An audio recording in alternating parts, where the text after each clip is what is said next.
Então, o tema que a gente escolheu foi o problema do anti-intelectualismo cristão, né? Que esse termo eu conheci lendo alguma coisa do... Não sei se tu conhece aquele filósofo, William Lane Craig. Craig, não sei, depende da pronúncia. Que ele é Conheço. um apologista aí, que debate, muito envolvido em debates. E também num livro que eu li, que foi A Mente Cristã no Mundo Sem Deus. Não sei se tu já ouviu falar aí. Não, esse não. É um livro da Vida, editora Vida, já antigo já. O primeiro livro assim que eu li quando eu comecei a faculdade de História lá na UFPE, né? Aí, vamos dizer que eu também era um anti-intelectualista, sem saber, né? Considerava que para você ser um bom cristão espiritual, você não precisava cultivar as coisas da mente em si, apenas a vida de oração e leitura da palavra, e só isso já faria de você um tão virtuoso, vamos dizer assim. Sim. Então, mas quando eu fui para fazer história lá na Federal, aí eu vi que havia uma necessidade de eu ter uma mente mais preparada, devido a toda a cosmovisão, né, que tinha lá, as ideologias que estavam dentro de tudo que era ensinado praticamente, né? E muita coisa confrontando a minha visão de mundo cristã, né? Porque eu sempre, desde da segunda série que eu estudei numa escola confessional, né? Que foi a nossa lá, uma escola cristã, presbiteriana. Então, a maior parte da minha vida eu já recebi uma educação que tinha uma proteção religiosa, vamos dizer assim, para minha mente, né? Só guardado as devidas proporções, podemos dizer que sim. E, então, aí quando eu fui para a faculdade, eu me deparei com um combate no nível das ideias que eu nunca tinha experimentado antes, tá ligado? Então, esse livro, A Mente Cristã no Mundo Sem Deus, foi um dos primeiros livros que eu achei assim, achei interessante o título, achei que estava meio que descrevendo a minha vida, tipo, a mente cristã no mundo sem Deus, né? E ele bate muito, é um livro bem pequenininho, e ele bate muito nessa tecla de, tipo, você precisa ter a sua mente preparada para o mundo no qual você vive hoje, né? Para a cultura no qual você está inserido. E ele aponta lá no início do livro, ele aponta o problema do anti-intelectualismo. Aí eu vivo isso e preciso despertar. Que seria justamente esse anti-intelectualismo? Como é que a gente poderia definir? Eu até passei na pauta para tu, mais ou menos uma ideia que nesse livro eu encontrei, né? Que é aquele senso de que uma mente não muito desenvolvida é algo virtuoso, tipo, é bom para um cristão não ter sua racionalidade muito aguçada, né? Uhum. Como se isso fosse atrapalhar a sua vida com Deus, como se isso fosse atrapalhar a sua vida espiritual. É como se ser um bom cristão fosse apenas cultivar as coisas do espírito, né? E fazer essa dicotomia aí. E disso vem muitos jargões que eu creio que você também já ouviu, né? De textos mal interpretados, que a gente também pretende comentar aqui, como a letra mata, cuidado, esse negócio de estudar muito, perigoso, né? Rapaz, não vai estudar muito teologia não, que teologia esfria e tal. Esse tipo de conversa assim que demonstra esse problema, né? Tipo, cuidado, não usa muito a tua razão não, porque senão a tua fé vai diminuir. E eu acho que no Brasil isso é muito forte. O que é que tu acha desse tipo de ideia? É um, é um legado histórico também, né? Uhum. A respeito disso. É, eu li 2 livros a respeito desse tema. Tem um livro aqui que eu comprei já faz uns 5 anos e até hoje eu não consegui ler, que é esse aqui. Deixa eu ver se consigo te mostrar. Harry Blamers, Nossa, não conheço. A Mente Cristã. Eu acho que é quase a mesma coisa. Ele é bem antigo. Eu comprei numa palestra que o Russell Shedd, ele veio aqui na minha denominação e aí ele deu uma palestra muito massa, o cara é massa. E eu li esse aqui também, John Stott, Crer Também Pensar. Eu já ouvi falar desse livro aí. Essa versão ABU tem 50 e pouquinhas páginas, mas Uhum. tem uma versão da Ultimato agora, que eu super indico. Então, é uma crise, né? Você citou bem o Craig, que é mestre em apologética. Tem muito livro, eu tenho até alguns livros dele. Ele luta muito. Engraçado que eu estava conversando ontem com meu pai sobre isso. E ele falava exatamente, não, Deus não tem como racionalizar Deus, entender ele, compreender uma razão disso é de fato, né? Mas existe uma necessidade no homem, né, de tentar compreender e tentar explicar a razão da fé, que é aquilo que Pedro fala lá na sua carta em 2 Pedro, acho que é 2 Pedro 2 ou 3,14, se não me engano. Estejais sempre prontos para defender a razão da esperança que há em vós. Se eu não me engano, o texto fala isso. Texto clássico aí da apologética, né? Exatamente. E é uma necessidade, né? Eu acho que não é um ministério, é uma necessidade. Eu também fui fazer faculdade e aí a gente entra em confronto.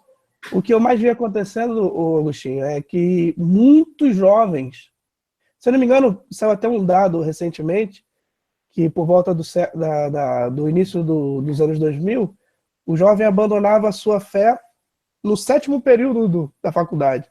E hoje esse número caiu para o 1º, cara. Entendeu? Nossa. Mais de 50% dos jovens abandonam a fé no 1º período ainda. Então, é uma situação muito alarmante por uma falta de preparo. É exatamente isso que acontece, né? O jovem sai do ambiente religioso dele. Não sou contra a religião. Antes, deixa eu só estipular uma coisa aqui.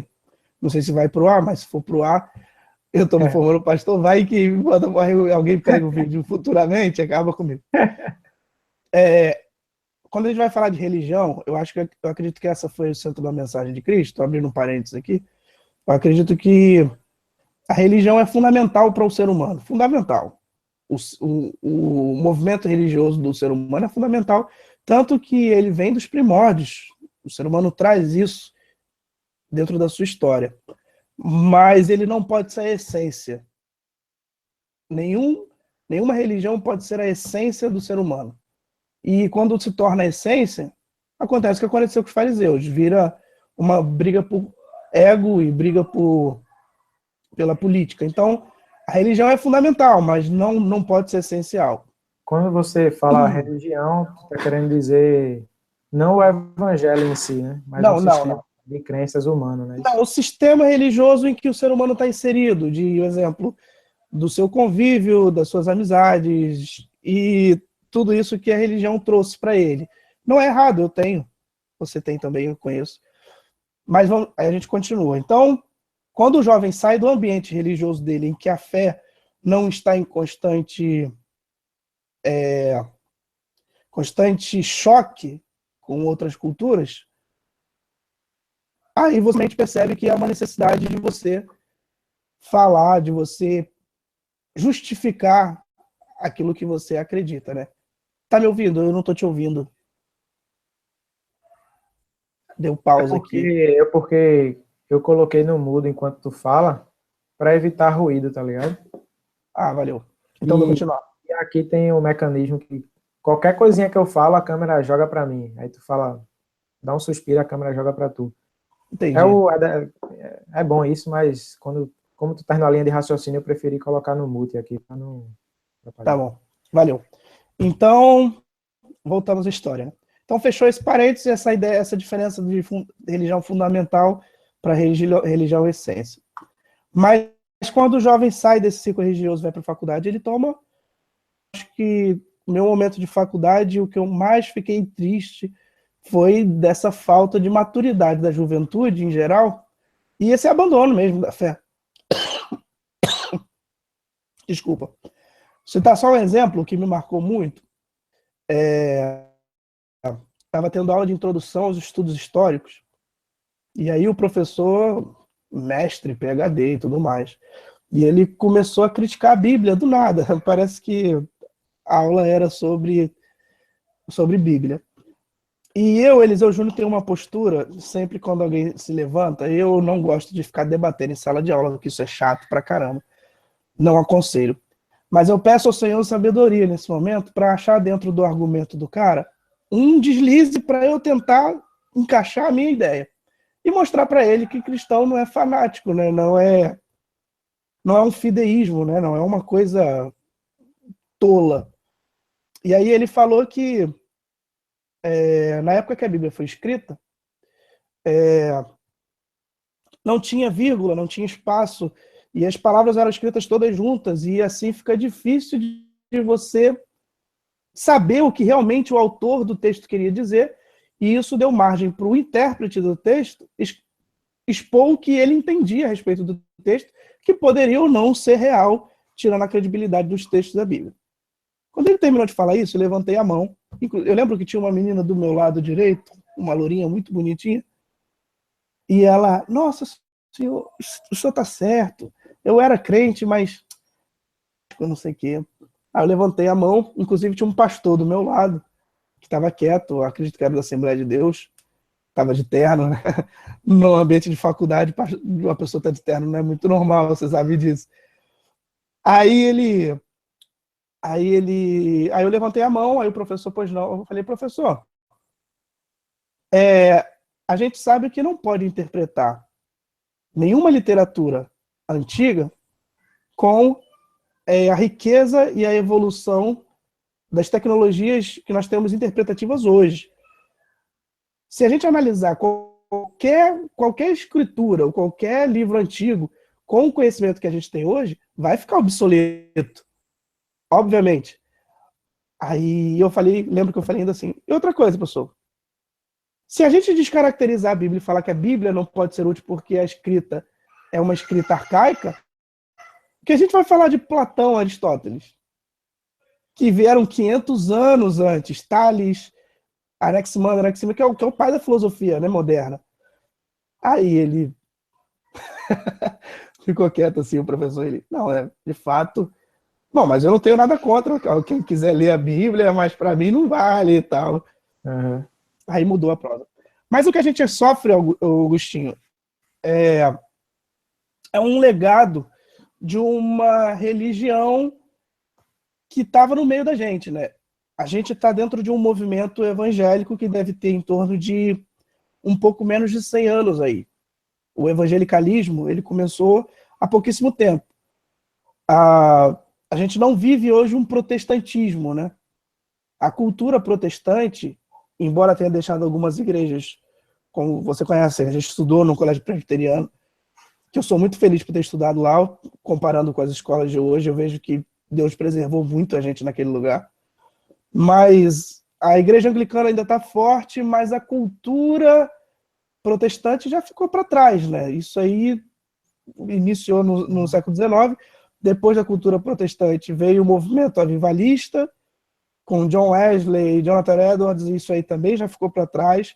Veio o pentecostalismo e agora a gente vive uma onda neo, uma coisa muito nova, que alguns escritores, principalmente o Alistair Margaret, vai chamar de evangelicalismo.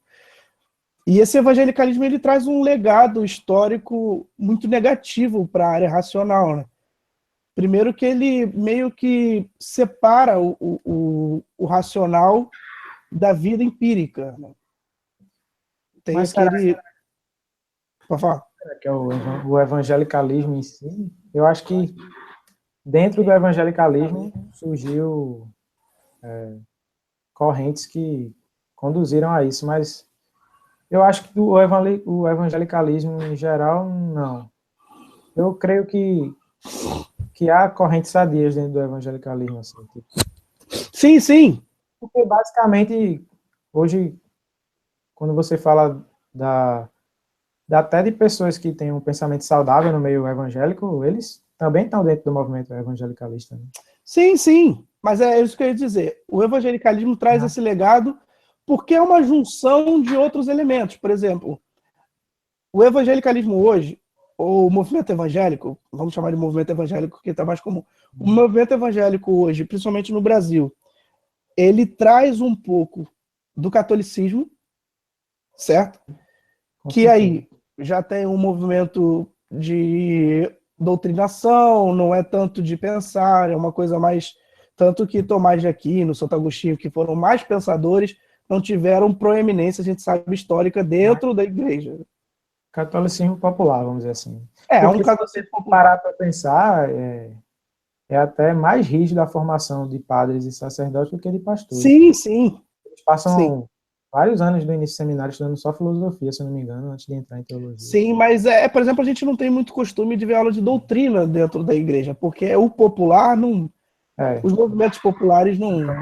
Popular, realmente. Que é o que mais influenciou, vamos dizer, essa influência que a gente falou de catolicismo no evangelicalismo, seria uma influência maior desse catolicismo popular, realmente, né? Exatamente. Aí a gente também tem um pouco do pentecostalismo americano, que também traz um legado do sensitivo, né? Que é uma cultura sensitiva e não... Se mal trabalhado, realmente vai influenciar por esse lado. Exatamente. Mal trabalhado vai levar para esse lado. Não estou criticando nenhum dos movimentos. Uhum. Mas Em si mesmo, né? Mas mostrando que tem ênfases que acabam levando ao anti-intelectualismo, né? Sim, eu não estou botando todo mundo, toda generalização é boa. Inclusive, eu vou falar um pouquinho depois sobre como uma visão de mundo também que mais protestante, vamos dizer assim, entre aspas, também pode conduzir ao anti-intelectualismo, mas continue. E aí a gente tem esse movimento evangélico que tem raízes tanto nesse movimento pentecostal, que é um movimento de você sentir, é uma coisa muito mais empírica do que um movimento necessariamente de estudo, se bem que isso está mudando, como você disse, ultimamente tem mudado bastante. Graças a Deus. Também tem raízes dentro de um catolicismo popular, né, de não tem esse costume de doutrinar, de ensinar, e tem fragmentos de um protestantismo ainda, com alguma pouca cultura a respeito do estudo e tudo mais. Fora a gente analisar a cultura contemporânea, que aí, se a gente for entrar por esse caminho, é um outro hangout, né? É uma outra ideia.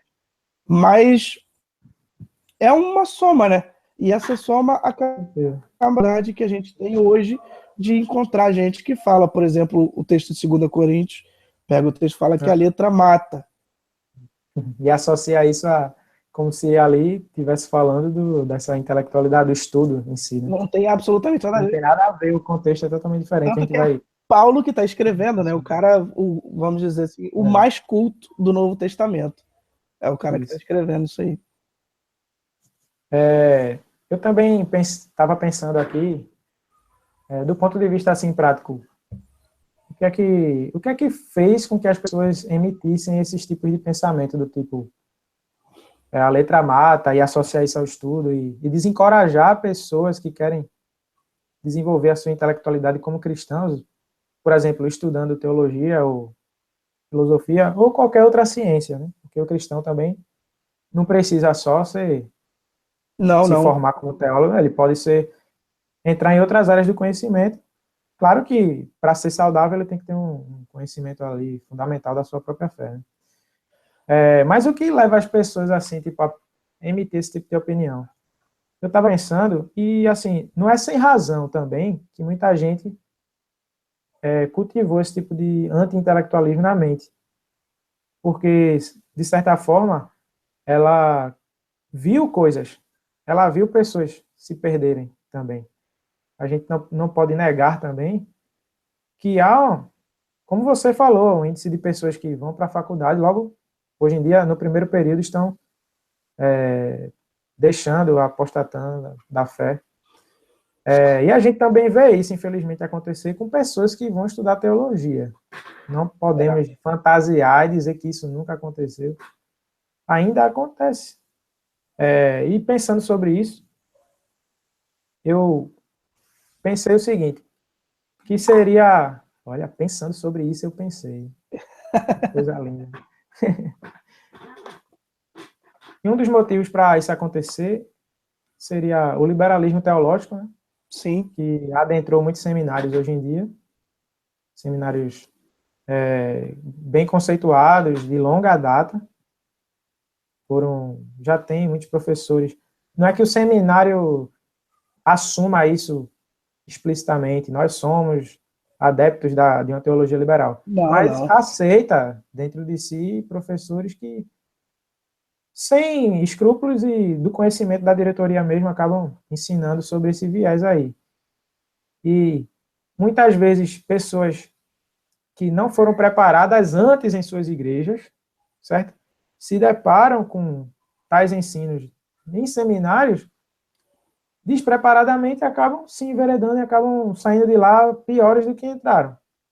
Como Jesus falou no caso dos fariseus, né, que eles percorriam a terra e o mar para fazer um prosélito e transformavam o cara em filho do inferno 2 vezes mais. É alguma coisa assim que Jesus fala lá no Evangelho, é bem pesado.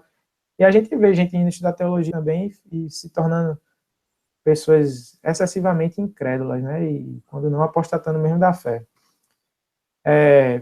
Eu acho que o liberalismo teológico tem uma influência nisso. Então, quem está lá na igreja do cara, né?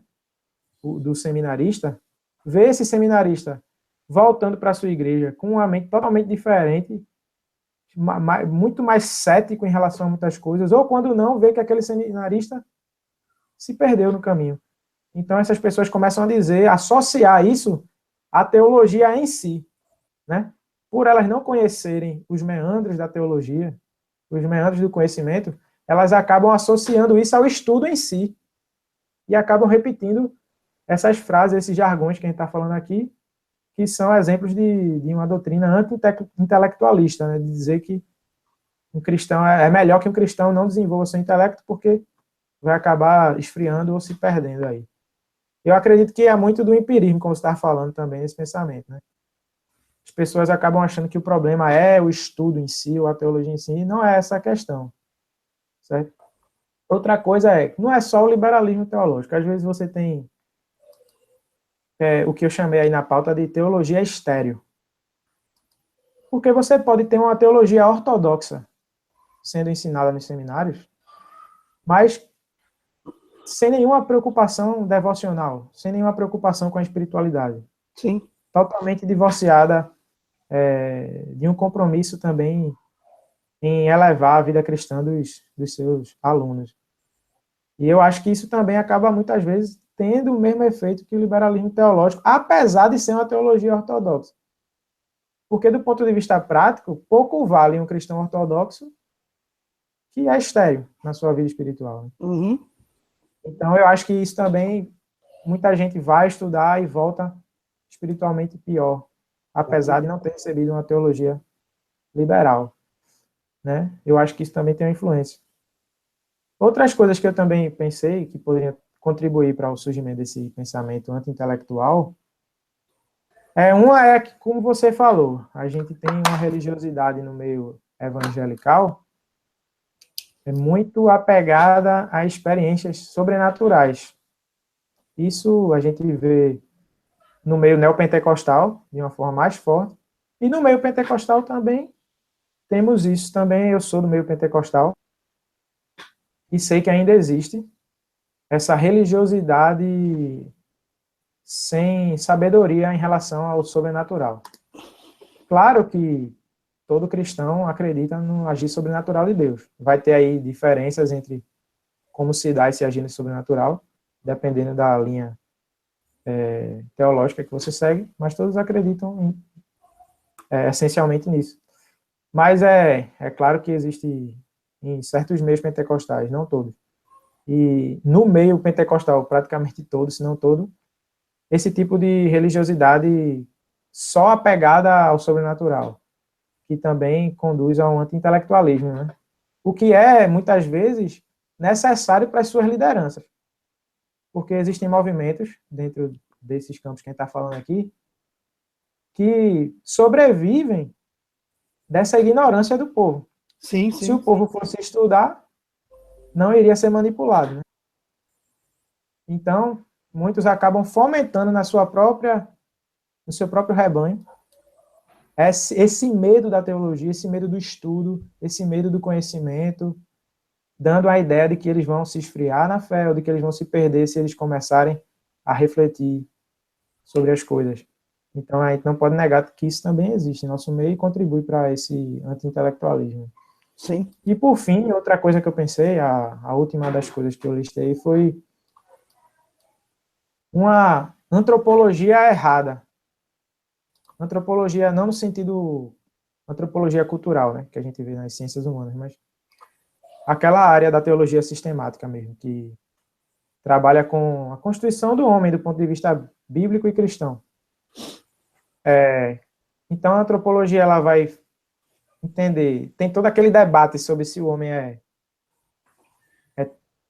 corpo, alma e espírito, se é corpo e alma, ou se é uma unidade dinâmica. O que é que isso tem a ver para mim? Não, é que isso tem a ver o seguinte, eu li um livro que me ajudou muito, cara, mas ele tem seus problemas, né, que é O Homem Espiritual, do Atmani. Não sei se você já ouviu falar desse Já autor. vou falar já. É um cara chinês aí que, da época das missões na China, no início do Ele século. é bem loucão, bem loucão. Mas é um cara muito... Não, ele, vamos dizer, ele tem lá suas bondades também, eu considero. Ele me ajudou muito em relação à luta contra a carne, velho. Ele fala muito sobre o papel, assim, da cruz na luta contra a carne. Ele é bem cristocêntrico nesse sentido, mas, por outro lado, ele traz alguns vieses, pelo que eu não vou comentar aqui, mas que são questionáveis, vamos dizer assim. E ele é bem tricotomista, certo? E eu ainda não me defini a respeito disso. Eu acho que você pode ser um tricotomista bíblico e saudável, ou um dicotomista bíblico e saudável. Acho que as duas posições são defensáveis. Ou você pode ir até nessa di ou tricotomia enxergar uma unidade entre isso aí que eu acho que é até o caminho, seja lá qual for as divisões que você faça. É importante ver o homem como um todo e não ficar dividindo. Então, só que esse tipo de tricotomia que eu estou me referindo, do Altmani, quando eu estava lendo o livro dele, eu tinha essa sensação que ele considerava a vida intelectual como algo perigoso, certo? Que para você ser um homem espiritual, você tem que cultivar só a vida do espírito. E como para ele o intelecto não faz parte do espírito, porque ele divide, ele considera que a mente e o intelecto faz parte da alma, na concepção do homem que ele entende. Então, quando você desenvolve muito seu intelecto, é como se você estivesse reforçando apenas a vida da alma, e a sua vida espiritual, que seria algo separado, estaria empobrecendo, sabe? Então, esse tipo de antropologia também reforça o anti-intelectualismo. Mas esse tipo, não é só porque ele era tricotomista. Isso pode acontecer também com alguém dicotomista, quando ele tem uma concepção errada também da relação entre mente, vida espiritual, vida mental, vida intelectual. Eu acho que se você entende errado a antropologia bíblica, você acaba caindo em algum problema a respeito desse assunto que a gente está tratando. E dentro desse assunto também, a gente fala muito sobre os efeitos do pecado, né? Quando a gente está estudando teologia sistemática e entra nessa questão do doutrina do pecado, a doutrina do homem. E tem um dos efeitos do pecado que é chamado efeitos éticos, né? Como o pecado afetou a racionalidade do homem, o intelecto do homem. A moral, né? A queda da moral. A moral também. John Wesley falava muito sobre isso. Então, com certeza, acho que ninguém no meio protestante ou evangélico negue que o pecado afetou a mente do ser humano, certamente. Afetou todas as áreas, né? Mas você, dependendo da sua corrente, você pode entender esse efeito do pecado sobre a mente como algo muito grande que torne a mente totalmente inútil. Isso também levaria a um anti-intelectualismo. Sim. Né? Se o nosso entendimento é que o pecado depravou a mente a um ponto em que ela não mais consegue enxergar a revelação natural, então a mente se tornou totalmente inútil e ela vai ser um problema para a vida cristã. Isso conduziria ao anti-intelectualismo também. Mas eu acredito que esse é um caminho lógico para levar o problema do anti-intelectualismo, mas não acho que seja esse que tem mais afetado o meio evangélico. Você falou vários assuntos, né? Me complicou. Foi mal aí. Não, tudo bem. Foi só para listar, tipo, possíveis Sim. causas que podem estar levando a isso. Vamos ver se eu tentei anotar aqui para não esquecer. A primeira coisa que você falou que eu achei que É muito... Isso tá na pauta lá que eu te mandei, caso tu... Sim, é muito isso. Existe um distanciamento entre as faculdades e o mundo real, né? Digamos assim. O mundo em que as pessoas vivem e trabalham e, enfim, se relacionam e existe um distanciamento. Parece que a gente nas universidades, eu digo em vias gerais, qualquer universidade, parece que lá a gente debate um mundo imaginário, né? E as pessoas não estão nem aí com isso. A pessoa, como diz o Pondé, parafraseando o Pondé, as pessoas estão preocupadas com o que ela vai comer amanhã, quando se levantar. Ela está preocupada com o que ela vai fazer depois que sair sexta-feira do serviço, se ela vai encontrar alguém, se ela vai beijar na boca, enfim. As pessoas não estão nem aí. E aí as faculdades acabam debatendo coisas que para a vida do ser humano pouco importa. E é uma dificuldade, né? Tá bom, como você falou de tricotomia e dicotomia, se não, eu não imagino a gente falando isso num culto de doutrina, por exemplo. Não é um culto de doutrina, e a pessoa ouve isso, mas e aí? Vamos supor que vamos fazer uma imagem da irmã Terezinha, não conheço nenhuma irmã Terezinha, mas imagina uma irmã Terezinha de coque, que tem um filho aí viciados em drogas, senta na cadeira da igreja, e ela quer ouvir uma palavra de alento porque o filho dela está viciado, ela não sabe o que fazer, e o pastor vai falar sobre o que eu posso dizer? Vai falar sobre introdução aos estudos da sistemática e aí ela vai, sim, pastor, isso pouco importa para minha vida. O que acontece é isso, né? E isso agrava o distanciamento, tira a pessoa da teologia a ponto de muitas pessoas preferirem até não ler a Bíblia e quando lê não entender o que está sendo escrito. Leem a Bíblia como leem um Alcorão, por exemplo.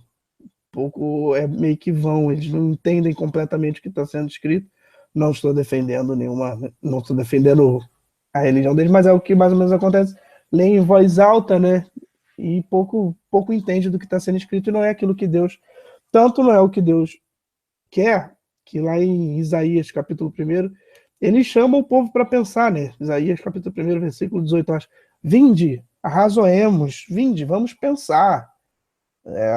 Deus botou um cérebro em você, né? Não é para carregar cabelo, como dizia Beraldo. Mas é a realidade. E os debates universitários pouco importam para a vida pública, né? É uma realidade.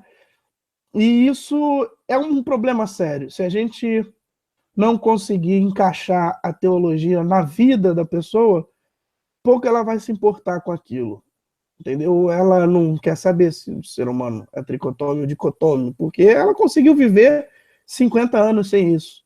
Com certeza. E eu acho que a gente não deve levar esses termos para os cultos, né? Eu acho que o pastor lá, o pregador, tem que ter a habilidade de passar os ensinamentos corretos sem estar usando o teologiquez, né? Exatamente. É o que não acontece. A gente usa aqui, tá? Usa no seminário, no curso.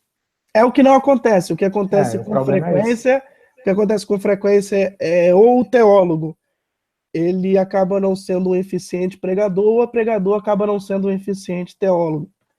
Isso é um problema muito sério, né? Não saber equilibrar ali.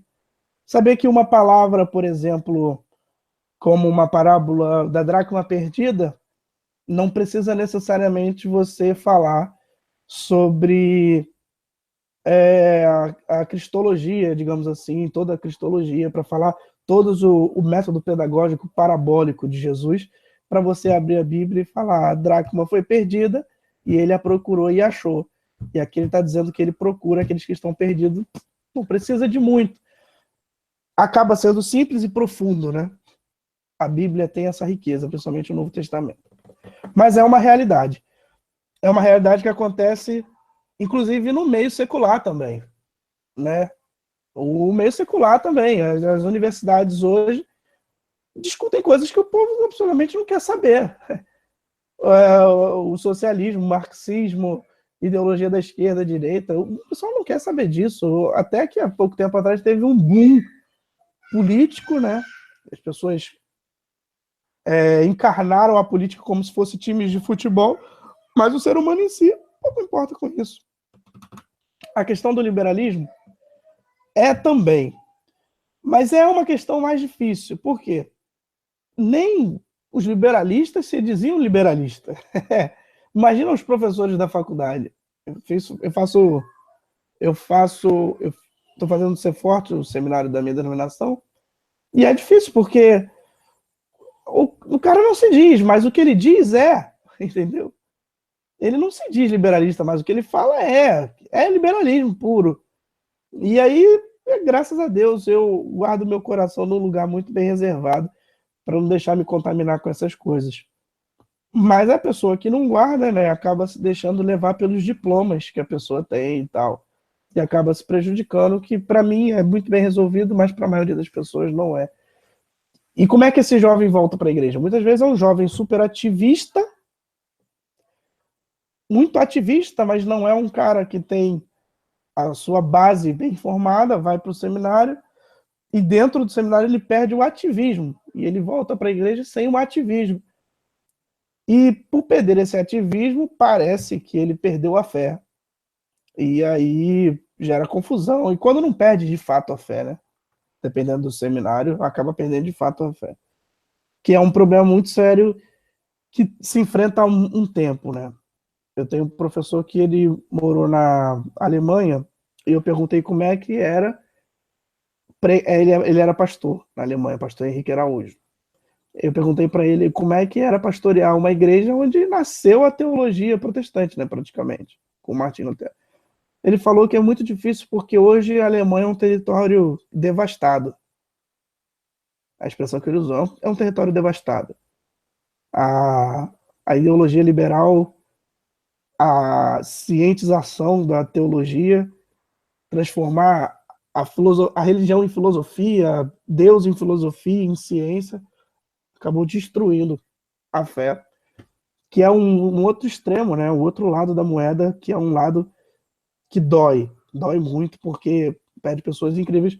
Mas quem entra por esse caminho, se não for o Espírito Santo, por exemplo, Schlemacher, Barth, Bultmann, que escreveram coisas incríveis, nenhum deles se dizia liberalista. Aí tu entrou no outro ponto importante, né, que é o outro lado da moeda, que é se o anti-intelectualismo ele conduz ao fideísmo, né, que é você ter uma fé sem nenhuma base racional, totalmente um pulo às cegas em uma doutrina, em uma crença. Isso é o fideísmo, mas aí tu entrou no outro lado, que é o racionalismo. Exatamente. Que é outro erro que alguém pode tomar, que é você considerar a razão, dar à razão um lugar que ela não deve ter.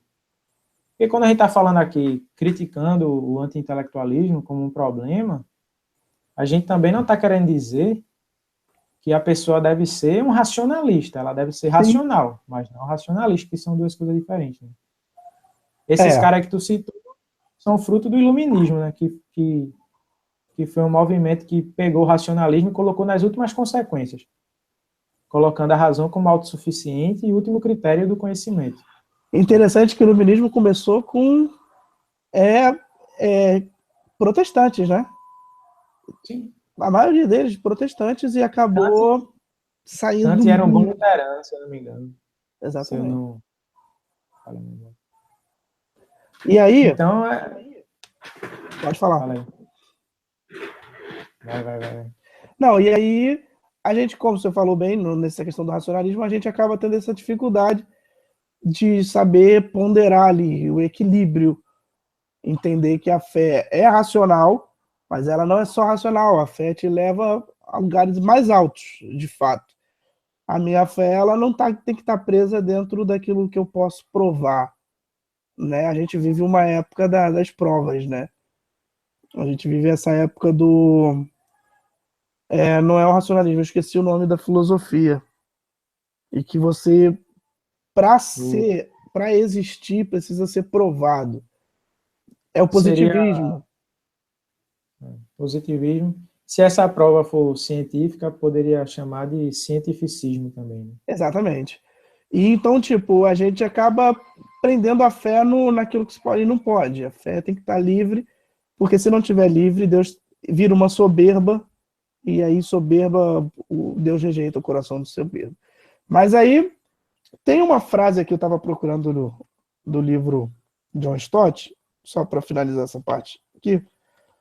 Ele vai falar o seguinte: olha, o zelo jamais pode ser sem o conhecimento, entendeu? A minha vida prática nunca pode ser feita sem a minha vida intelectual, digamos assim, a minha vida racional. Aí ele fala, ele dá um exemplo que ele dá é o Paulo, por exemplo. Paulo era um homem extremamente zeloso, mas o seu zelo não tinha conhecimento, tanto que ele perseguiu os cristãos. Não era porque ele odiava os cristãos como um fariseu, por exemplo, tinha medo de perder a liderança política, mas era porque ele tinha zelo pela palavra. E Deus olhou isso com bons olhos, apesar dele estar assassinando um monte de gente. Deus olha para ele e revela, abre o conhecimento dele para as questões de Deus. E o John Stott vai dizer isso no livro, ó. Eu não posso ter zelo sem conhecimento, ou seja, ser zeloso com as coisas de Deus, ser um ativista, sem ter o conhecimento bíblico a respeito daquilo que eu estou fazendo, como também não posso ter o conhecimento sem o zelo. Eu não posso caminhar pelos extremos, eu não posso nem ser um ativista sem entender aquilo que Deus propõe para a minha vida psicológica, psicomental, intelectual, e também não posso ser um grande estudioso, um racional, mas que não tenha vida prática, não tenha o zelo com a palavra, não tenha o cuidado com as coisas de Deus, não tenha o cuidado com aquilo que é sagrado e não faça essa diferença. Eu E isso nunca a gente nunca pode perder. tô falando aí, eu me lembrei daquela passagem que Jesus fala, né, que os fariseus erravam por não conhecerem as escrituras nem o poder de Deus. Então Jesus ele colocou lado a lado duas coisas fundamentais, né? O conhecimento, no caso aí, conhecimento das escrituras, e o poder de Deus. Que aí a gente vê a balança, né? Tem gente que pende só para conhecimento, que é o que você está falando aí. Você querer estar envolvido muito nas coisas, mas sem ter o zelo, né? Que seria essa espiritualidade, pelo que eu estou entendendo Sim, aí do sim. teu argumento. E existe outro lado também, que é a galera que só quer o sobrenatural, só quer o poder de Deus, o dito poder de Deus nas coisas sobrenaturais, de uma forma sem sabedoria, sem parâmetros bíblicos, e a gente vê que Jesus ele coloca as duas coisas, ó. É importante você se envolver com o poder de Deus, que a gente poderia usar como um símbolo da espiritualidade, da devoção, desse zelo aí que tá falando, mas também você tem que buscar o conhecimento. Né? É porque o nosso culto é racional, né, Augusto? É um culto, é difícil. Imagina hoje um termo desse, Paulo falando, apresenteis o vosso corpo com culto racional, porque a gente não entende. Muitas vezes a frequência do culto é uma coisa praticamente irracional. A gente vai, a gente presta atenção, canta louvores. Poucas vezes nós ativamos a mente no culto. É ou não é verdade? Quantas pessoas vão para culto para que a mente fique ligada no que está acontecendo? Poucas. As pessoas geralmente vão e tá ali dentro com a mente lá fora e o culto vai se desenrolando, ela levanta, canta, o pastor dá uma palavra ou outra lá, uma chave, né? Liga aquela chave lá, Deus vai te abençoar, e a pessoa dá um glória, levanta, vai embora. É, Mas, é isso que eu... Fala aí. Termina mas aí, o culto desculpa. racional se perde, né? Isso. Eu acho que isso é justamente por causa daquilo. Essa separação. A galera acha que o culto racional é como se fosse uma oposição a um culto espiritual, o que não é. Não é. Quando Jesus falou que o primeiro grande mandamento é o quê? Amar a Deus de toda a nosso coração, de toda a nossa alma de todas as nossas forças, e ele acrescentou uma palavra que não tinha lá no livro de Deuteronômio, quando ele citou isso lá no Evangelho, acho que foi em Mateus. Ele acrescentou de toda a mente, né? Não que em Deuteronômio a mente não estivesse incluída, mas ele deu ênfase aqui, quando ele falou, como está registrado em os Evangelhos, ou até em mais de um, que o primeiro grande mandamento era amar a Deus, isso também, que queira que não, fala de culto, porque cultuar a Deus é você servir, você se entregar a Deus, não só É estar uma no forma de momento ali. amor. Isso. Ele falou que isso tinha que envolver todo o ser. A mente está incluída. A força fala do corpo. A alma, o coração, a mente, a força. Então, é toda a totalidade do ser humano envolvida numa devoção a Deus. Sim. Então, as pessoas acham que elas separam as coisas quando não deviam separar, né? Como se a mente deixada de lado fosse ser mais devoção a Deus, fosse amar mais a Deus, se eu deixar a minha mente inutilizada. Que não é verdade, Deus quer a mente da gente também. E muita coisa começa na nossa mente. Tanto é que Paulo falou que a gente tem que renovar a mente. Né? Então, por quê? Porque as coisas começam lá, meu irmão. Tem um raciocínio errado, coisa errada, aí as pessoas têm que entender que tudo está envolvido para Deus, não pode ficar nada de fora. Né? Aquele cozinheiro, eu assisto muito programa de culinária, eu gosto. O cozinheiro Gordon Ramsay, ele tem uma frase que eu acho muito interessante, que o peixe começa a apodrecer pela cabeça, né? É por isso que é um cuidado aí com a mente, para que o corpo todo não se perca. Mas a questão do que você falou sobre a tricotomia, o que eu entendo é que o problema da tricotomia e dicotomia é um problema de uma filosofia judaica em choque com uma filosofia grega. Os judaicos os hebreus são dicotômios, né? E escreveram a Bíblia dentro dessa filosofia, como os gregos e os gentios são tricotômios, né? Eu já vi um judeu messiânico defender o tricotomismo. Porque hoje em dia já não é tanto assim, mas na Bíblia, por exemplo, era bem assim, né? Mas eu acho que independe. É. Eu acho que o problema para mim não é se é tri ou di, certo? É o quê? Eu acho que é a falta de enxergar que a gente tem que distinguir, mas nunca separar. Exatamente. Tem gente que distingue e separa. Para mim, o problema não é distinguir. Se você quer distinguir em 2 ou em 3, eu ainda não tenho conhecimento aprofundado sobre isso. Eu vejo muita gente mais tradicional defendendo a dicotomia, né? Os meios mais históricos, as igrejas mais históricas defendem essa posição. Mas eu acho que, independente, o problema está ao distinguir, separar. Se você distingue em 3 ou em 2, mas enxerga que esses 3 têm que estar em unidade na sua vida, eu acho que aí vai ser saudável. Sim. É a sabedoria, né, para ter esse conhecimento. Por exemplo, a respeito da tricotomia, eu particularmente, eu prefiro ficar com a tricotomia, embora que, como o pastor Cláudio de Andrade vai dizer, embora que isso não... Todo ser humano é dicotômio e tricotômio, né? Não tem como separar um as duas tipo de coisas. questão que, na verdade, não é nem secundário, eu acho que é terciário quaternário. Mas tem um detalhe que essa semana eu estava chamando a atenção, era isso que eu queria dizer.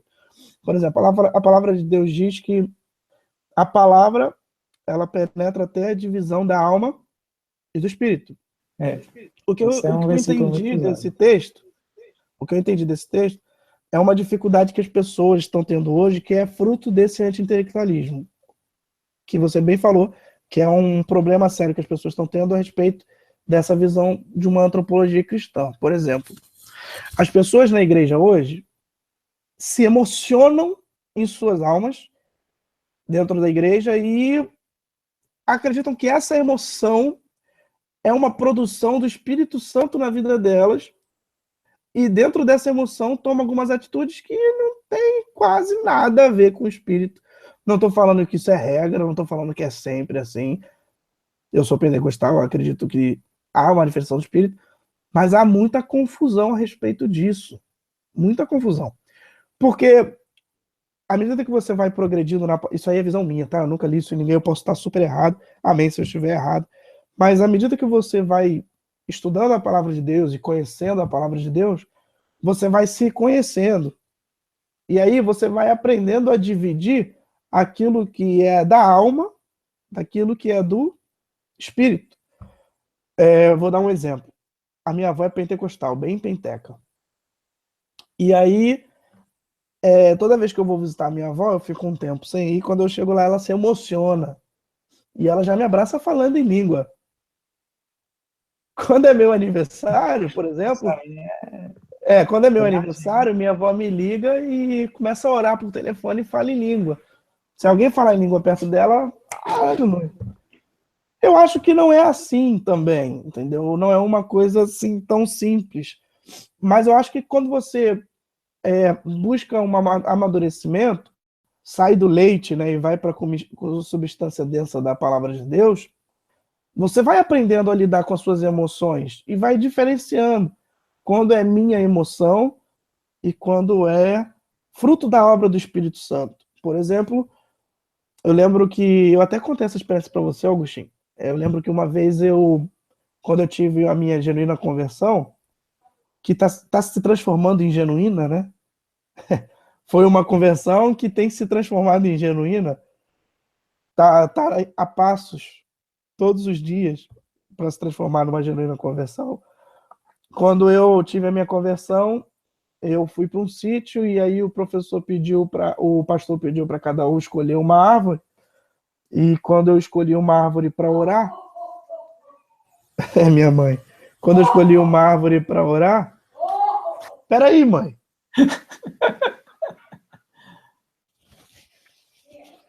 Eu acho que essa tua história é realmente muito tua mãe. Minha mãe. Real. Aí, quando eu escolhi uma árvore para orar, eu sentei para orar e eu pensei assim, vou fazer uma oração breve e vou dormir. Porque eu estava com muito sono naquele dia. Normal, eu estou sempre com sono. Aí, o Espírito Santo começou a falar na minha vida e eu tive um profundo encontro com Deus mesmo. Deus falou diretamente comigo. Eu acho que nunca mais, assim, eu ouvi a voz de Deus tão clara falando comigo. Foi uma manifestação do poder de Deus que eu não esperava. Eu não fui buscando isso. Pelo contrário, eu fui para o sítio para jogar bola. Era um retiro espiritual. Eu fui jogar bola, eu fui no outro dia, nem fui na abertura. Mas depois desse dia, a coisa da minha vida mudou. Acredito nisso. Acredito que essas manifestações espirituais, mas eu não acredito que isso aconteça toda hora, o tempo todo. E se aconteça, eu tenho um baita ciúme de Deus, porque não, comigo não acontece. Parece que existem pessoas que, sei lá, passou um pássaro e Deus falou com ela. E aí ela sai dizendo que Deus falou, e Deus falou, e são os exageros. Exageros. E não é todo mundo, né, Augusto? Mas você sabe que existe. E aí essas pessoas acabam não sabendo diferenciar aquilo que é produto de uma emoção dela. Por exemplo, tem uma música na igreja que sempre toca e eu me emociono muito, que é do grupo Logos, Glória ao Senhor, ao autor da minha fé. Eu me emociono, porque ele fala ali que vai reencontrar amigos que ele já perdeu e tal. Emoção é algo que Deus também quer, né? É normal. Mover somente baseado em emoção, sem nenhuma. É normal. Mas eu sei que isso é emoção. Eu não vou falar em línguas ali nessa situação e vou correr, botar a mão na cabeça de alguém e falar, hoje tu encontrarás aquele que tu perdeu. A gente sabe que isso acontece com frequência. Mas, para mim, é essa falta de amadurecimento da fé, entendeu? De saber dividir. Não, isso aqui é a minha alma que está sentindo essa emoção. Não, isso aqui é, de fato, obra do Espírito Santo. E eu acho que essas pessoas acabam se tornando insensíveis funcionais, porque ela tem os dois tipos de insensível, né? Vamos dizer. Tem o insensível, o cara que tem uma hanseníase, que se você encostar ele não sente. E tem aquele insensível que, tipo, sente tudo. Que se você fizer alguma coisa, ele não vai sentir que foi você, porque tudo, entendeu? Por exemplo, pegando assim um exemplo bem de Jesus Cristo e a mulher do fluxo de sangue. Quando Jesus para e fala, alguém me tocou. Jesus tinha uma sensibilidade absurda. E Pedro fala, não, mas todo mundo está te tocando. Ou seja, quando a pessoa sente demais, tudo chora, tudo lá tá lá, e tudo é Deus, e tudo faz, ela acaba se tornando uma insensível. Porque quando Deus realmente falar, é tudo Deus. Digamos que banalizou a voz de Deus. Entendeu? Deus está banalizado nesse meio. E essa pessoa, por não ter essa maturidade espiritual, acaba se tornando uma pessoa muito insensível à voz de Deus, de fato. Eu concordo, cara. Isso aí é uma religiosidade popular, né? É, Que muitos acabam se utilizando desses exemplos que você conhece, eu conheço. Toda semana a gente poderia colher um relato de uma falta de sabedoria nesse sentido aí, né? E tem gente que usa essas coisas para condenar, vamos dizer, condenar o pentecostalismo em si, ou, quando isso é uma bobagem. Porque bobagem. a essência da coisa nunca foi essa em si, né? Mas outra coisa que tu falou aí, lá atrás já, tu falava sobre a relação entre razão e fé. Eu pensei aqui em algo que eu li. Não sei se tu já ouviu falar do Guilherme de Carvalho, né? Não, esse não. Ele escreve algumas coisas bem interessantes, vale a pena procurar. Que a gente falava que a nossa fé tem que ser racional, né? Mas, então, e ele fez um artigo mostrando que a própria razão tem fé. Existe fé na razão. Sim, Então, a gente poderia dizer assim, que tanto tem que haver razão na fé, senão ela é um fideísmo, né?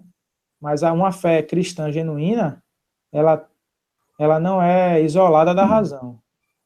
A razão está ali dando alguns elementos para ela também, informando ela de algumas coisas.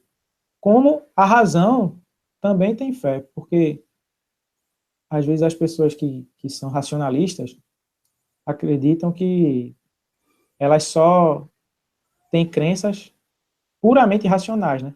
Que elas podem provar, que elas podem de alguma forma atestar. Mas na verdade tem muita coisa que o homem nunca vai poder provar, ele vai simplesmente admitir, né? é Que são diminuir muito o mundo, né? Isso. exatamente. Tem aquele, eu posso falar besteira aqui porque é até algo bom a gente dizer, né? Que a gente está aqui conversando. A gente não é especialista em nada, né? A gente é estudante de teologia e tudo mais. Mas tem um problema na filosofia, acho que aquele René Descartes trabalhou muito com ele, né? Que é a questão do como eu posso reconhecer outra mente além da minha.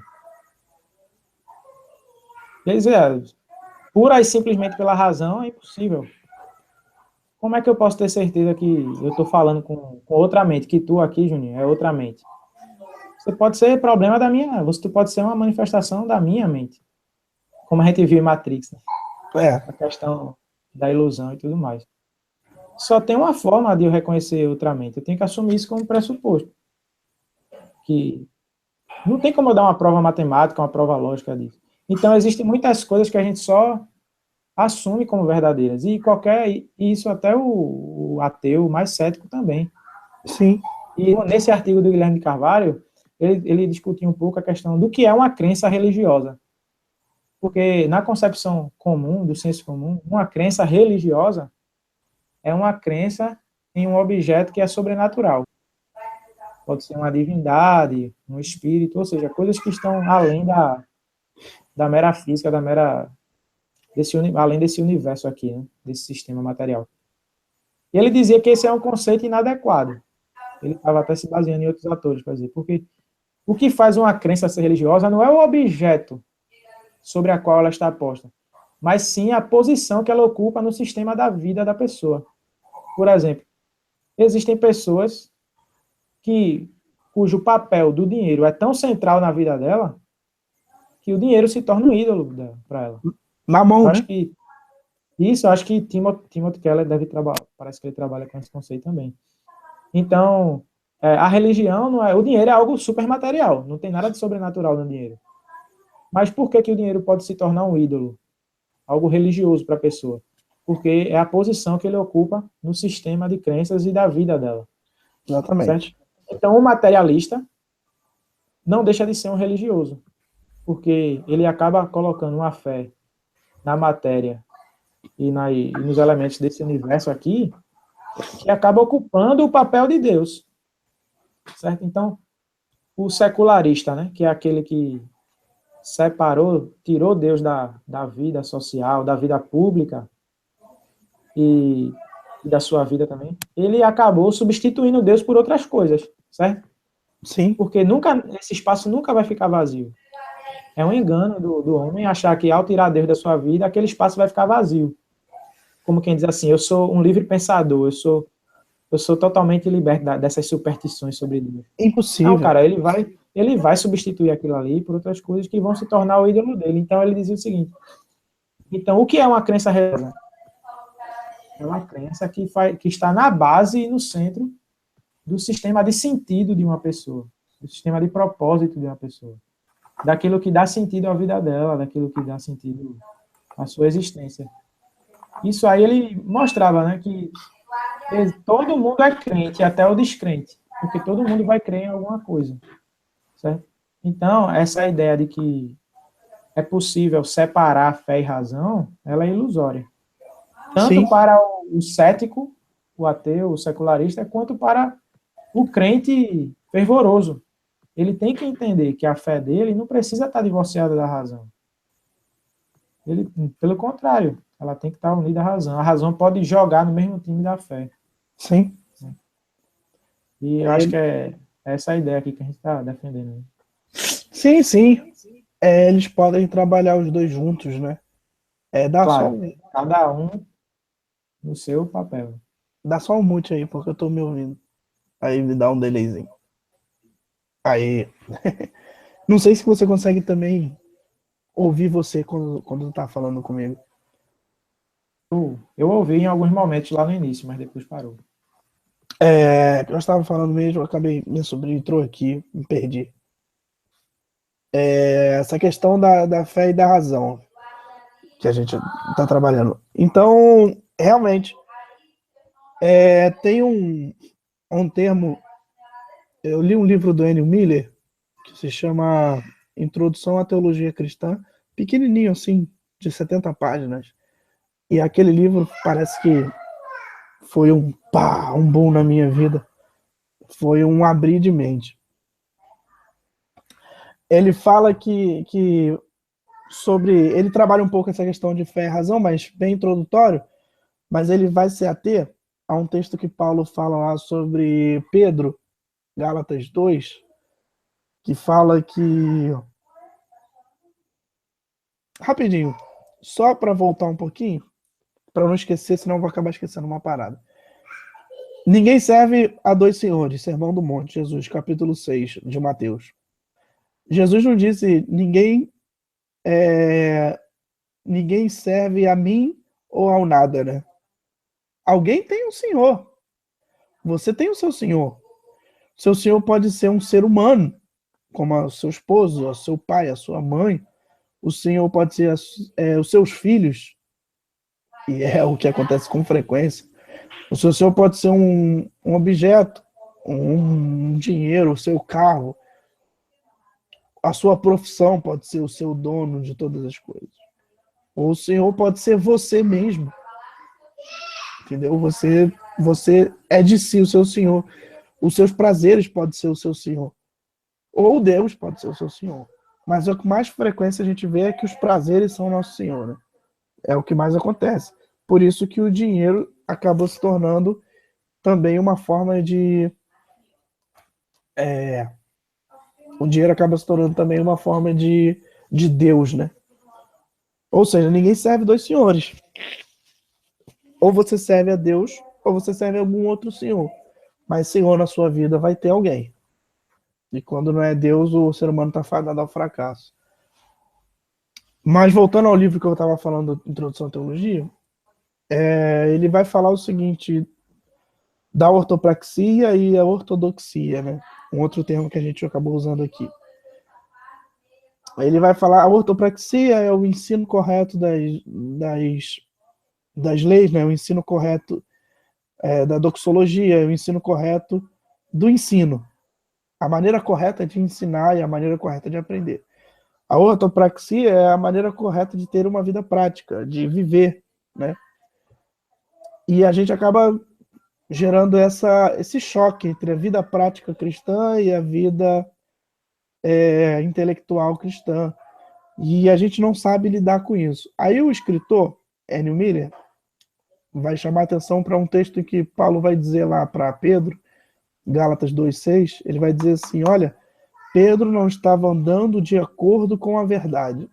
E ele vai dizer que a verdade cristã não é nem ortodoxia, nem ortopraxia, é ortopodia. Orto, a maneira correta, podia é pé. Tanto que tem a podologia, né? Então ele vai dizer que é uma maneira correta de andar. Exatamente. Se o áudio estivesse pegando, você teria acertado nota 10. Mas a maneira correta de andar. Então, tipo, a gente fica nesse embate entre a vida racional e esse anti-intelectualismo, tentando encontrar uma maneira correta, mas a maneira correta é viver, né?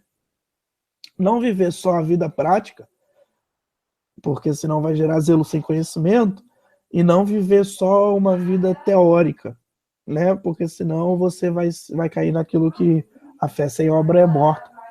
É morta mesmo, né? Porque você pregar aquilo que você não vive é consequência de uma morte espiritual. Mas você aprender a viver o hoje de maneira prática e de maneira equilibrada, andar aquilo que Paulo vai dizer, andar segundo a verdade, né? O que é a verdade? A verdade, pelo menos na palavra de Deus, não é uma suposição teológica. Aquilo que na filosofia a gente chama de epistemologia. Não é uma maneira de enxergar o mundo.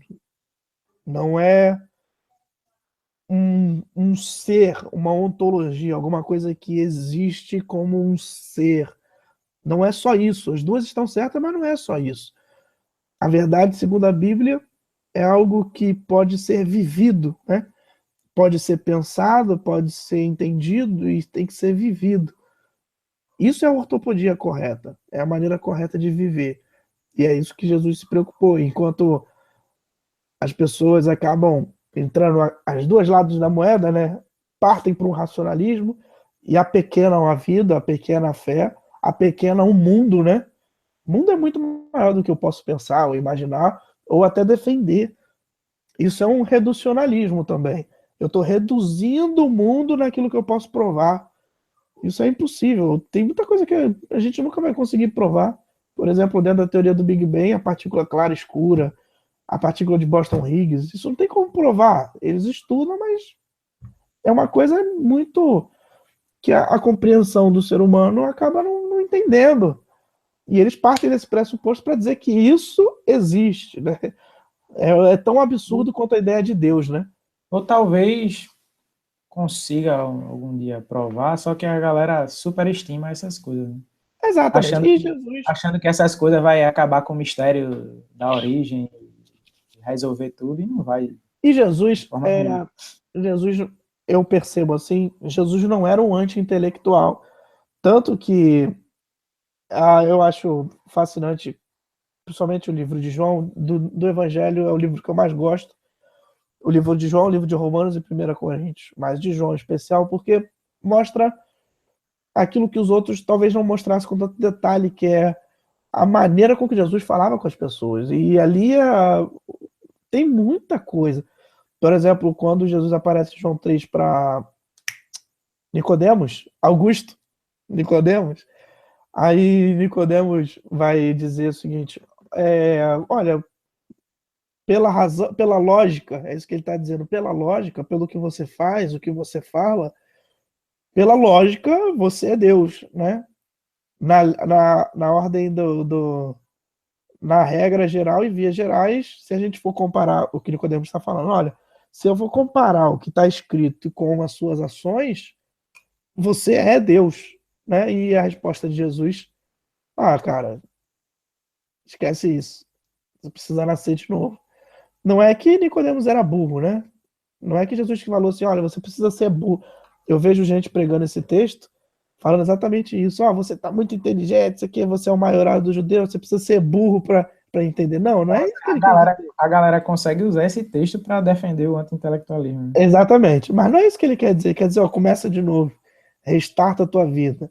Em vez de pensar no método cartesiano, né, religioso, esquece isso, cara.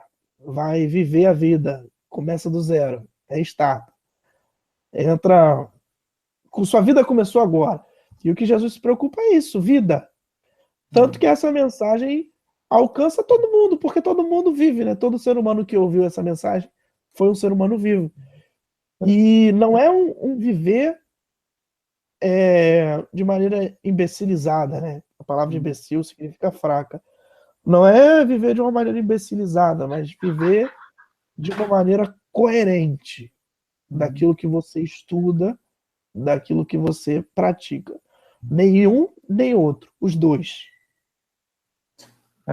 Eu tenho uma visão um pouquinho diferente sobre esse texto, mas a gente acaba chegando na No mesma mesmo conclusão. denominador. Agora, caminhando para os finalmente desse tema, por causa da hora aí, essa questão do anti-intelectualismo, ela traz consequências assim negativas, né? Por exemplo, o cristão ou a fé cristã acaba se tornando irrelevante assim para a sociedade, né?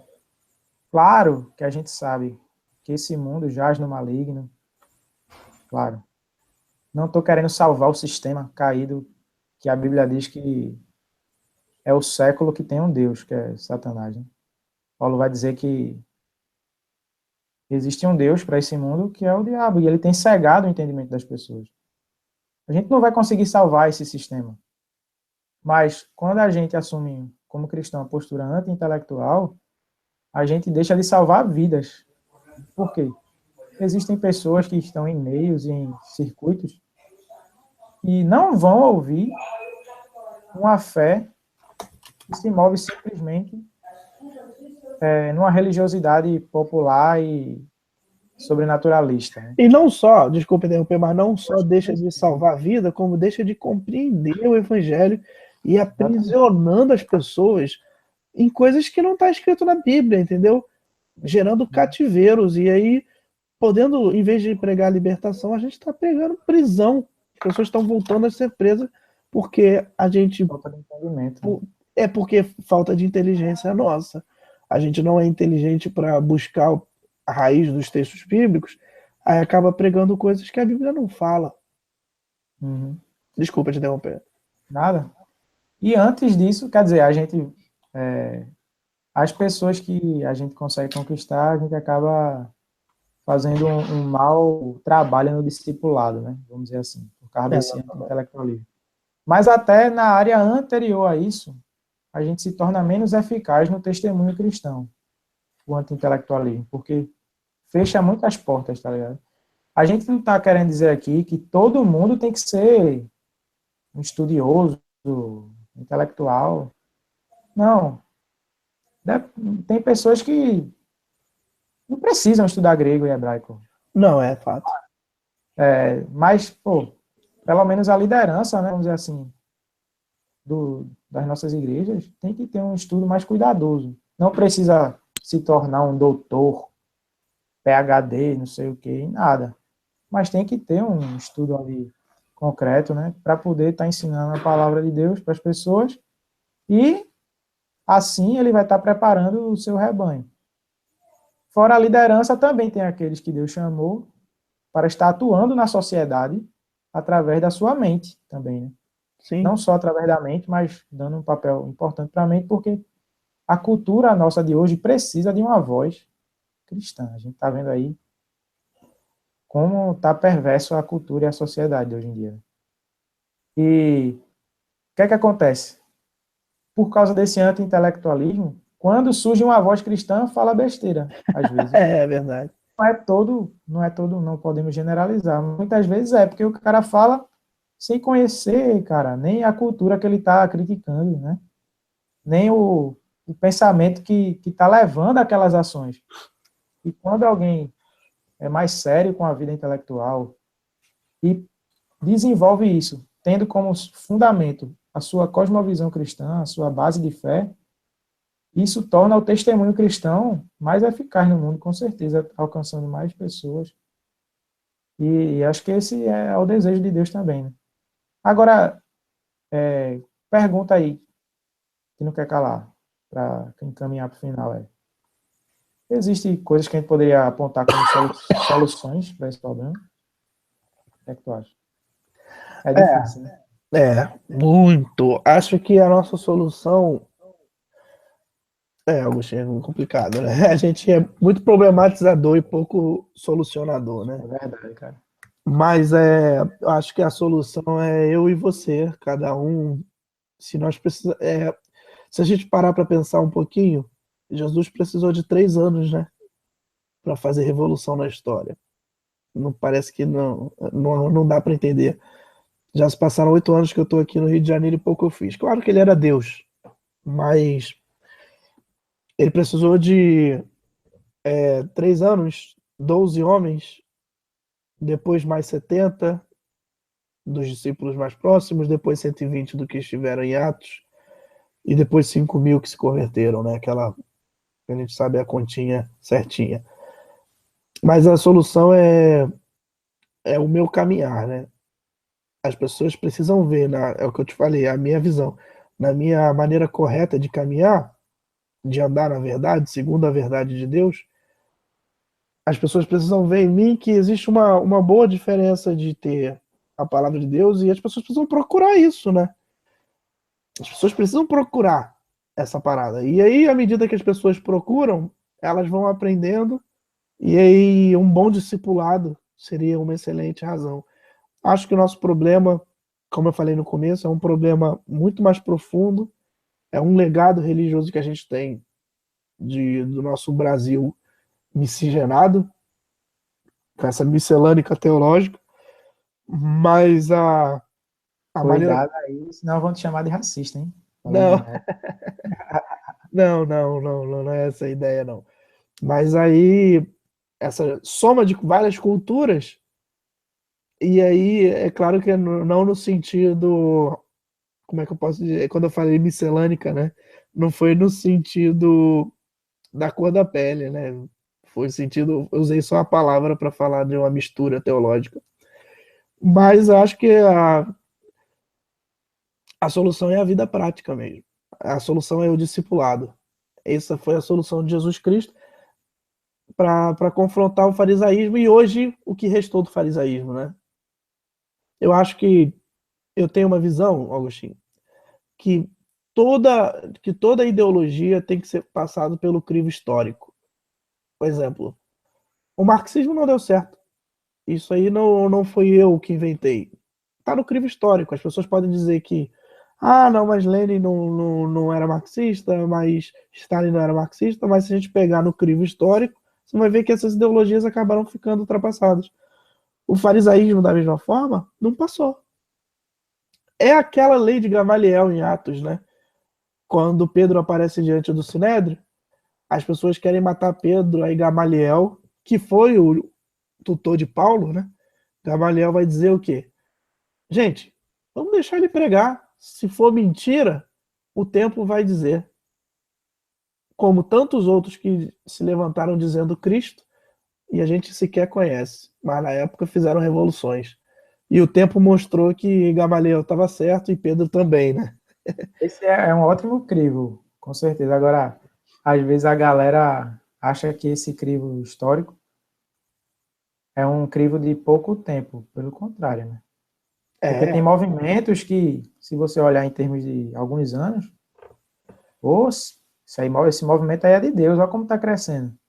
e passa rápido. Mas quando a gente vê, se a gente comparar com períodos históricos, era um vento de doutrina, realmente. É. Deu e passou.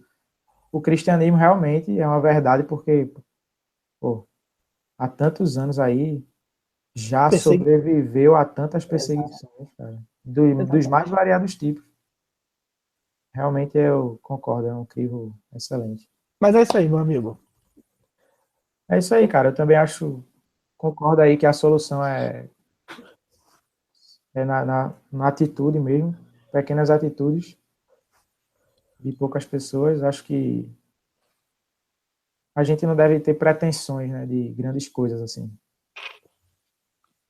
Começar um grande movimento que vai mudar, revolucionar o evangelicalismo. Acho que é sempre perigoso pensar dessa forma assim. Os grandes movimentos que fizeram bem aí na história da igreja começou com pessoas piedosas, né, que tinham compromisso com Deus e com poucos homens, né? E que Deus é que levou aquilo à frente e fez com que aquilo resultasse em frutos maiores do que eles podiam imaginar. Sim. E naquilo que a gente puder fazer, de estar essa visão, que a gente também precisa, né? Porque às vezes as pessoas podem pensar, os caras se colocam a falar, mas a gente também precisa aprender muito ainda, e continuar estudando e tudo mais. E é somente quando as pessoas verem que isso gera um bom fruto é que elas podem despertar para essa realidade. Exatamente. Agora, o que eu acredito é que essa mudança tem que vir de quem está na liderança das coisas. Quando essa mudança começar entre as lideranças, acho que a coisa vai fluir melhor. Porque eu já li, já teve até um texto naquele Mas nós blog somos lá. os líderes de amanhã, né? Com certeza, sem dúvida. Tem um texto que fala sobre como mudar uma igreja, né? Acho que naquele blog do Voltemos ao Evangelho. O cara fala, ó, não tem como mudar a igreja se o púlpito não mudar, né? Exatamente. E aí o púlpito a gente inclui não só pastores e pregadores, mas ministros de louvor também, quer não, estão passando uma mensagem ali. Então essa cultura anti-intelectual, acho que ela vai mudar de uma forma maior quando atingir mais quem está com a voz dentro das igrejas, né? Quem tem a fala. Mas claro que as atitudes de quem está de baixo também contam muito, porque às vezes está mais perto das pessoas, né? E o cara que está no púlpito às vezes está mais distante no relacionamento. Então tem esses dois lados aí. Fora isso, atitudes pequenas aí no nosso dia a dia, como gravar talvez essa live aqui. Não sei se vai alcançar muitas pessoas, se vai alcançar alguém, mas pode fazer a diferença na vida de um, que através desse um, isso vai se multiplicar, né? E da mesma forma que a gente tem falado sobre anti-intelectualismo, é necessário também falar que o intelecto tem que estar no seu devido lugar, né? Como servo de Cristo. Paulo falou que o conhecimento mata não, Paulo tem uma frasezinha lá, que eu não sei se você se lembra, que ele fala que o amor edifica, mas o conhecimento, eu não lembro a palavra que ele usa lá. Eu acho que você está falando em 1 Coríntios 8, que o amor, que o conhecimento infla e o amor edifica, né? Então, o conhecimento sem amor, é isso que Paulo está falando. Ele não está negando o valor do conhecimento em si, né? Ele está falando de um conhecimento sem a caridade, divorciado do amor. Seria caridade, amor. Seria a palavra mais próxima do nosso português. Sem o ágape, sem a caridade. Sem o ágape. Sem a piedade, né? Então, o conhecimento sem o ágape, ele é estéril, né? Ele só vai inflar, ele só vai inchar. Isso é, na minha versão, que eu li falar, que o conhecimento incha. Ele incha o ego, ele incha a vaidade humana. Então, a gente tem que levantar essa bandeira de um cristianismo, de cristãos, que se envolvem intelectualmente, que desenvolvem o seu intelecto, mas como você falou aqui várias vezes, né? Sem se apartar do zelo, sem se apartar do amor, sem se apartar da ortopodia, que tu falou lá, do andar correto, não é isso? E acho que é essa mensagem que a gente deixa aqui no final desse bate-papo aqui, né? Legal. Exatamente. É isso aí, meu amigo Augusto. Não se afastar. A maneira correta. A gente precisa. A gente, quando eu digo, não digo só eu e você, né? Mas a juventude precisa reaproximar a teologia da vida do povo. Porque Certeza. quando fizeram isso, deu certo. Você vê que o movimento, o protestantismo foi isso. Foi teologia e vida.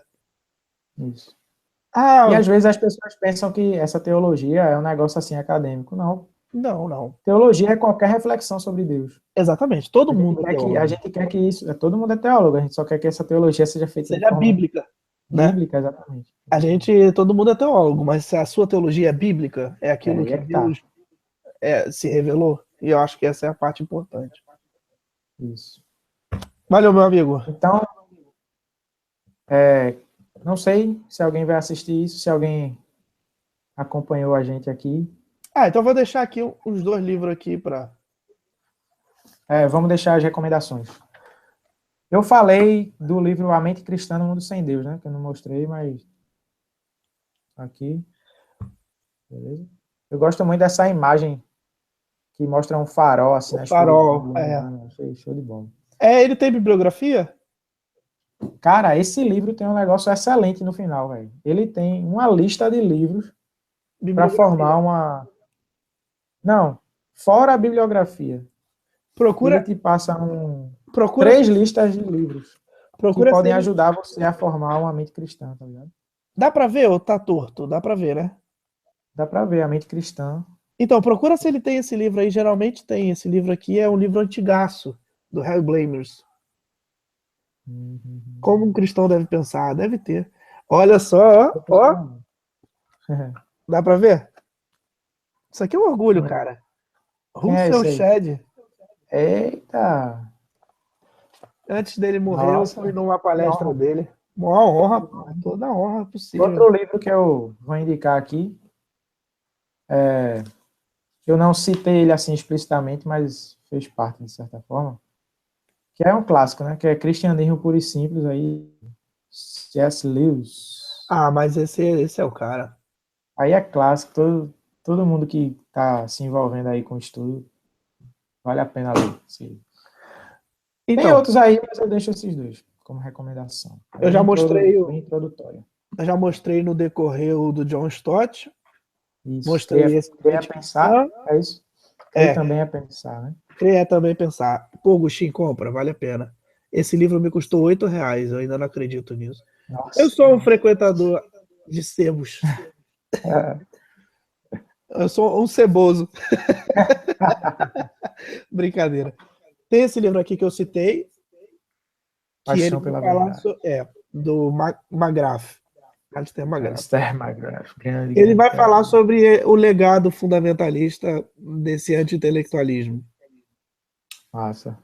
E a gente falou do Craig, acho que esse é o livro mais completo do Craig.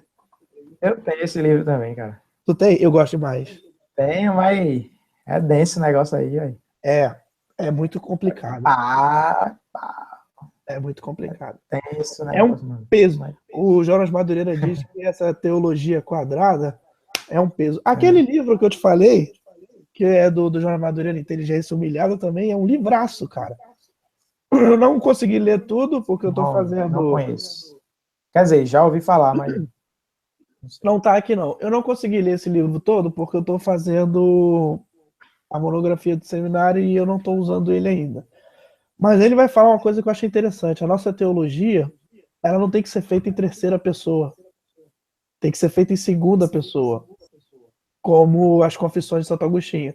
A gente não tem que olhar para Deus e falar, ele é isso, ele é Alguém distante. aquilo. Exatamente. A gente tem que olhar e falar, tu és Deus de misericórdia, tu és Deus de bênção, tu és amor, tu és paz. Massa. Achei isso muito massa, mas eu ainda não li o livro. Quando eu ler o livro, a gente faz um hangout sobre o livro. Vale a pena também a gente dizer, a galera que porventura estiver ouvindo a gente, que se você tem o desejo de se aprofundar mais nos estudos para desenvolver uma boa mente cristã, um bom intelecto cristão, siga. Tem muita coisa boa aí na internet, né? A gente vive uma era onde eu posso dizer, Relaciona. eu sou alvo de uma revolução da informação. Eu conheci É, muita coisa boa de apologética através da internet, cara. Eu saía do curso lá de História com a mente pegando fogo assim. Meu Deus, eu preciso entender, pesquisar, eu preciso defender a minha fé. Na verdade, eu estava querendo mais era salvar a minha mente, né? Porque, como você falou, debater com o professor em sala de aula é um negócio complicado. Mas em meios seculares, assim, principalmente. E eu saía de lá muito ansioso e eu caí na internet e descobri muita coisa boa, velho. Na época tinha o blog Deus em Debate, que infelizmente não está mais em funcionamento, me ajudou muito. Artigos de William Lane Craig, Norman Geisler, muitos debates deu para assistir pelo YouTube também. Foi Hoje muito não enriquecedor. existe. Hoje não existe mais motivo, né, Agostinho, para o cara ser leigo. O cara tem celular na mão. A Isso. minha avó, cara, minha avó tem WhatsApp. Então, tipo, querendo ou não, ela Não tem desculpa, né? não tem desculpa, né? Basta querer. Sem falar que, mesmo que você não tenha um chamado pastoral, nada impede você estudar teologia também. Exatamente. Só tenha cuidado de procurar um lugar onde você saiba que vai ter um ensino mais comprometido com a escritura em si e menos com filosofias humanas que acabam contaminando. Agora, sobre Como a gente falou debate, aqui, pode falar. rapidinho, como a gente falou aqui, não é o problema, não é o estudo em si, não é a filosofia em si, mas o viés que ela pode tomar. A razão e o intelecto é para ser usado para a glória de Deus também. Só deve ter critério nas fontes que a gente vai beber isso aí. Né? Exatamente. Mas fala aí. A gente tem que saber lidar, né, com a nossa liberdade. Isso. É... Saiu isso? Sei lá, né? Enfim, Muito pouco.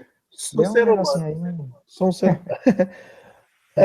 Uma coisa que eu faço bastante quando eu tô num debate com alguém que não é cristão e ela começa a falar com argumentos sólidos, quando não é argumento sólido, é coisa da cabeça, você vê que é uma paixão da pessoa, ele fica meio ativista, né? Não, Deus não existe, Deus é idiota e tal.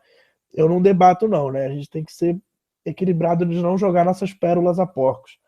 Mas quando é um debate sólido criticando Deus, eu sempre peço sabedoria para Deus.